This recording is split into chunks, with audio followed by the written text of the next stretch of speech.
Welcome to the mini book podcast, African American Books Edition. Today we are looking at a truly provocative and essential piece of writing, Why I'm No Longer Talking to White People About Race by Reni Eddo-Lodge.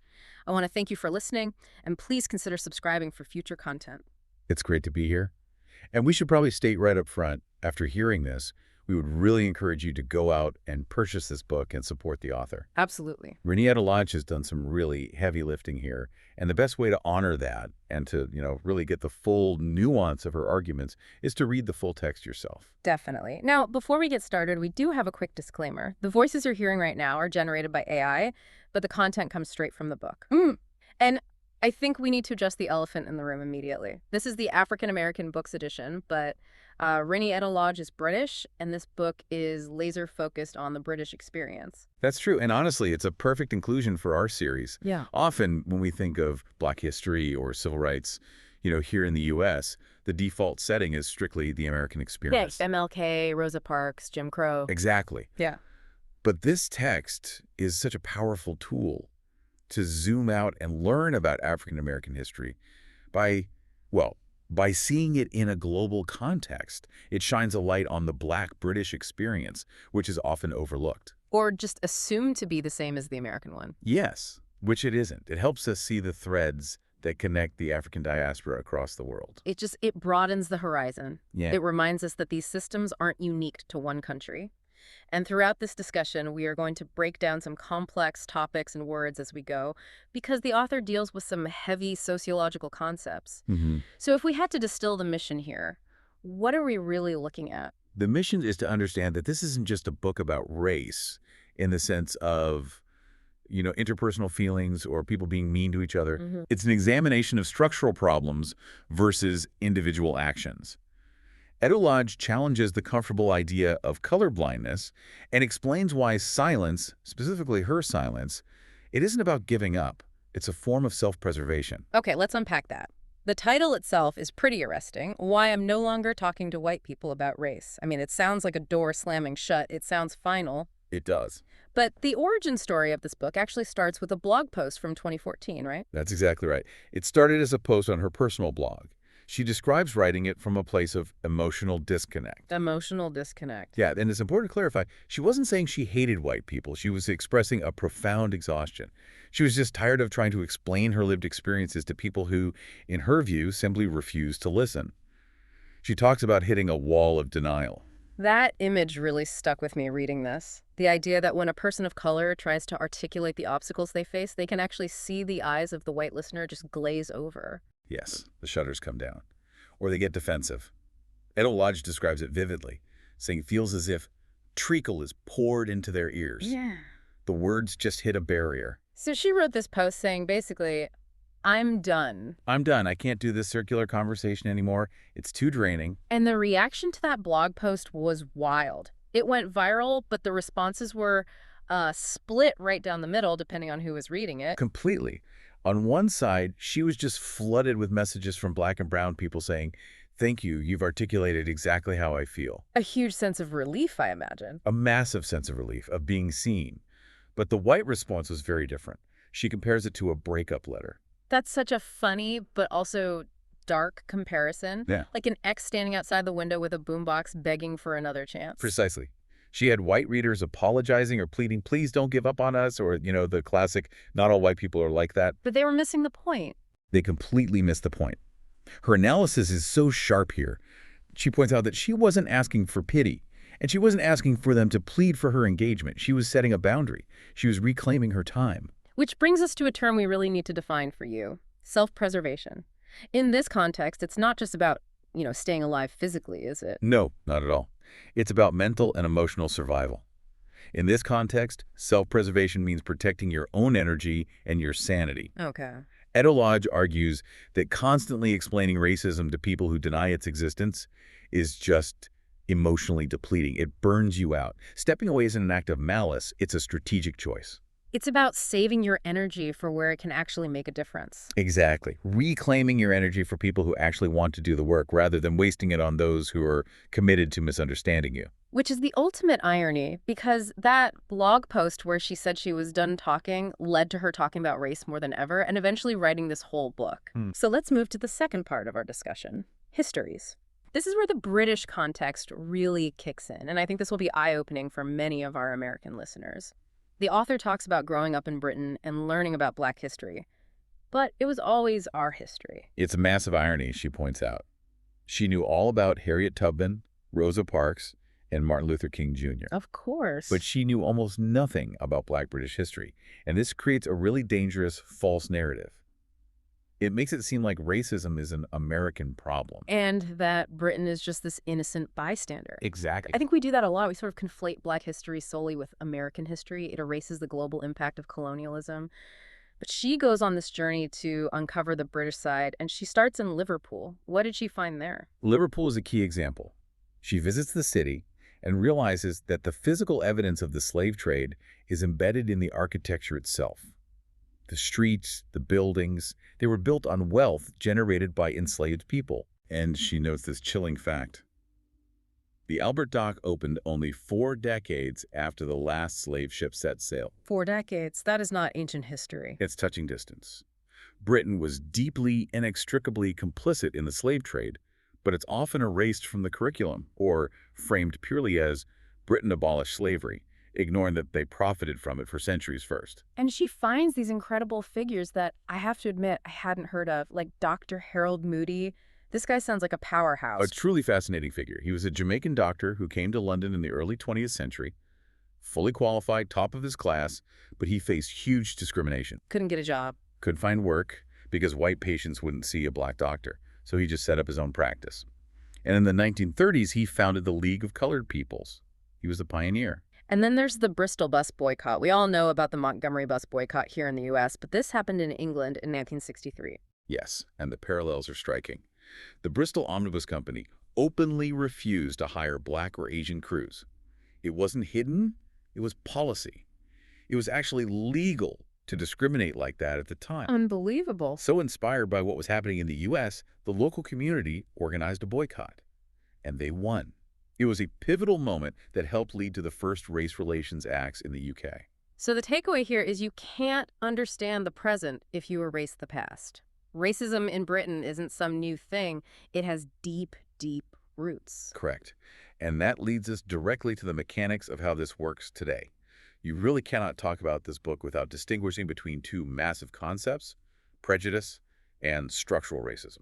This is such a crucial distinction. I think people often use these terms interchangeably, but in this book, they mean very different things. Let's break it down for everyone listening. Okay, so prejudice is individual bias. It's having a stereotype about someone or being mean to them based on a characteristic. And anyone can be prejudiced. Anyone can be prejudiced. A Black person can be prejudiced against a white person. But structural racism is different. The formula is prejudice plus power. Plus power, that's the key ingredient. It's about who holds the keys, who controls employment, who controls housing, who controls the justice system. Eddo-Lodge uses the analogy of a rigged game. Right. You can tell people to work hard, the idea of meritocracy. But if the structure is designed to trip you up, hard work just isn't enough. Structural racism is when the bias is baked into the laws and institutions themselves. And this connects to the myth of colorblindness. We hear this all the time, usually from well-meaning people. I don't see race, I just see people. The author argues this is actually harmful. Why is that? It feels nice to say, right? It sounds so egalitarian. Yeah.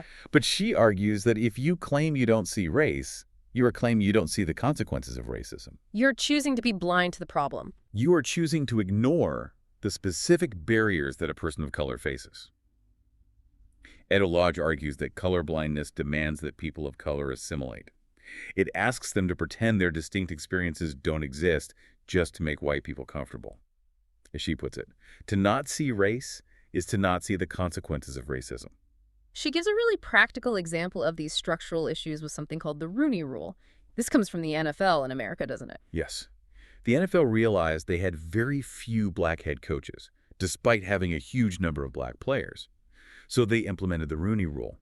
For senior coaching jobs, you have to interview at least one minority candidate. It's not a quota, though. You don't have to hire them. No, not a quota. You just have to let them in the room. You have to break the old boys network. And she contrasts this with British football, or soccer as you call it. Right. In the UK, there's huge resistance to even that kind of soft rule.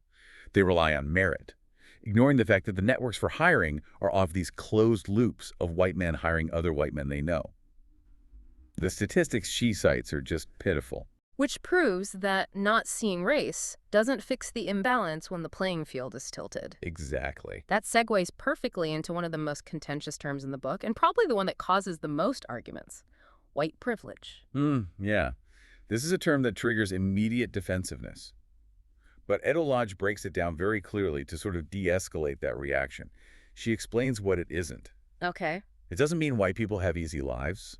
It doesn't mean white people don't suffer from poverty or struggle or heartbreak. I think that's where the confusion usually lies. People hear privilege and think rich and easy. They say, I grew up poor, I had to fight for everything, I have no privilege. Exactly. But she defines white privilege as an absence. It's the absence of the negative consequences of racism. It is the things that didn't happen to you. Like not being followed in a store. You weren't followed in the store. Your name on a resume didn't make the recruiter put it in the no pile before reading it. You didn't have to worry that your bad day would reflect poorly on your entire race. She uses a bicycle analogy that I absolutely love. It clarifies it so well. It's like a tailwind. Yes. When you're riding a bike with a tailwind, you don't really feel it. You just feel like you're moving fast, like you're a strong cyclist. Right. You only notice the wind when you turn around and have to ride against it. White privilege is the tailwind. You don't feel it pushing you, but you would certainly notice if it was pushing against you, which is the experience of structural racism. That is such a helpful visualization. It takes the personal accusation out of it and makes it about the environment you're operating in. Now, here's where it gets really interesting and a little scary. She talks about the fear of a black planet. This is a heavy chapter. She discusses the irrational fear among some white populations regarding demographic change, the idea that they are taking over. She actually interviews Nick Griffin for the book. And just for context, Nick Griffin was the leader of the BNP, the British National Party, a far-right, basically a white nationalist group. Correct. And in that interview, she uncovers this core fear. The fear that if black people gain power, they will treat white people the way white people have historically treated them. It's a projection. That's a powerful insight. It's like they know the system is unfair, so they're terrified of being on the receiving end of it. Precisely. It reveals that deep down, there's a subconscious understanding that the current balance of power is unjust, and the fear is of retribution. We also need to talk about feminism, because Reni Eddo-Lodge identifies as a feminist, but she had a really rough time with the mainstream feminist movement in the UK. This leads us to the whole intersectionality segment. Yeah. She recounts a specific incident on a radio panel where she was asked to discuss racism within feminism. And instead of being listened to, she was treated as a bully. She was cast in the role of the angry black woman. Exactly. A classic trope used to silence women of color. If you're passionate, you're aggressive. So this brings us to the term intersectionality. It's a buzzword we hear a lot, but can you break down what it actually means in practice? Yeah, so it was coined by the American scholar Kimberly Crenshaw. And intersectionality is the idea that different forms of discrimination overlap and intersect. We can't look at race and gender as separate silos. They're connected. They're deeply connected. A black woman experiences the world differently than a white woman and differently than a black man. She sits at the intersection of racism and sexism. Eddo-Lodge argues that mainstream white feminism often ignores this, assuming all women share the same struggle, which usually defaults to the white woman's struggle. She also touches on class, which is a massive obsession in the UK. It is. And she critiques the white working class narrative. She argues that politicians and the media often pit the white working class against immigrants and people of color. They frame it as a competition for resources. The old immigrants are taking your jobs line. Exactly that. But Eddo-Lodge points out this is a divide and rule tactic. It distracts from the real issue, which is wealth distribution and the elites who actually hoard the resources. She argues that race and class are inextricably linked. You can't fix one without addressing the other. So, after all of this, the history, the structures, the privilege, the final chapter is titled, There's No Justice, There's Just Us. That sounds surprisingly hopeful. Or is it a warning? It's a call to responsibility. The Yeah. phrase implies that we can't wait for a hero. We can't wait for the system to magically correct itself because the system is doing exactly what it was designed to do. There's no cavalry coming. No, there is no external force of justice coming to save the day. There's only us, the people living in the society. So what is the actionable advice? Because she said at the start she's no longer talking to white people about race, but clearly she wants things to change. She does, and her advice is quite poignant. First, she tells white readers, get angry, not guilty. Guilt is useless. She views white guilt as self-indulgent. It becomes about your feelings, your sadness, your tears. And that doesn't help anyone. Right. She wants anger that leads to action. And she says white people need to talk to other white people about race. That's the intervention part. Yes. Use your privilege to intervene in all white spaces where racism might go unchecked. If you hear a comment at the dinner table or in a board meeting, challenge it. Don't let it slide just to keep the peace. That's where the real work is. And for people of color, what's her message to them? Her message is about boundaries. It's okay to check out of the conversation for self-preservation. You don't have to be a teacher every hour of the day. You don't have to be the encyclopedia of race for every white person you meet. Earlier you mentioned that the goal isn't a post-racial society. Can you explain that distinction? Because I think most people assume post-racial is the dream. Well, often people want to fast forward to a world where race doesn't matter. But Eddo-Lodge argues that trying to jump to the finish line without doing the work just ignores the injury. We shouldn't aim for post-racial where we pretend we don't see difference. We should aim for anti-racist, where we actively identify and dismantle the structures that cause harm. It's about doing the work, not just pretending the work is finished. Exactly. It's an active process, not a passive state of being. This has been a fascinating discussion of why I'm no longer talking to white people about race. It's a book that really challenges you, for sure. It forces you to look at things you might prefer to ignore.